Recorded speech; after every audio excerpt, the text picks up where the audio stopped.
আসসালামু আলাইকুম রহমতুল্লাহ। আলহামদুলিল্লাহ। আজকে সহিহুল বুখারীর থেকে 615 নম্বর হাদিস, সহিহ মুসলিমের 437 নম্বর হাদিস থেকে আলোচনা করব ইনশাআল্লাহ। وعن أبي هريرة رضي الله تعالى عنه قال قال رسول الله صلى الله عليه وسلم لو يعلم الناس ما في النداء والصف الأولى ثم لم يجدوا إلا أن يستهموا عليه لاستهموا ولو يعلمون ما في التهجير لاستبقوا إليه ولو يعلمون ما في العتمة والصبح لأتوهما ولو حبوا।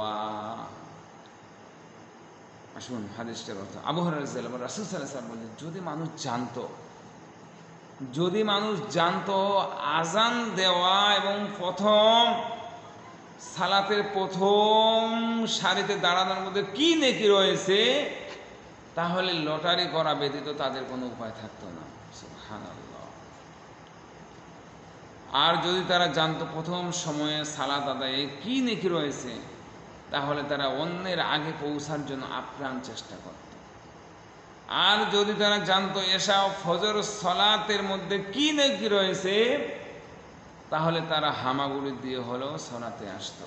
আল্লাহ, তিনটা কথা বলা হয়েছে। এক নাম্বার, মানুষ যদি জানতো আজান দেওয়ায় কি নাকি আর প্রথম সারিতে দাঁড়িয়ে সালাত আদায় করা কি নাকি, তাহলে মানুষ লটারি করত। আল্লাহু আকবার।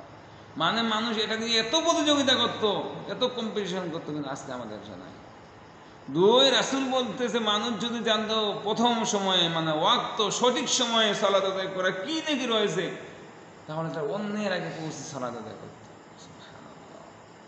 আর মানুষ যদি জানতো এশা এবং ফজরে কি নাকি রয়েছে, কি কল্যাণ রয়েছে, কি সওয়াব রয়েছে, তাহলে তারা হামাগুড়ি দিয়ে হলো ফজর এবং এশারের জামাতে হাজির হতো ইনশাআল্লাহ। আজকে নাই। মূল্য কোথায় আমাদের? আজকে কই আমাদের মূল্যায়ন সালাতের? ফজর এবং এশারের সবচেয়ে মুসল্লি কম। আজান আমরা দিতে চাই না, প্রথম সারিতে দাঁড়াতে চাই না, সঠিক সময়ে শক্ত অনুযায়ী সালাত আদায় করতে চাই না। আসুন না আমরা রাসূলের সুন্নাহকে প্রতিষ্ঠা করবো ইনশাআল্লাহ।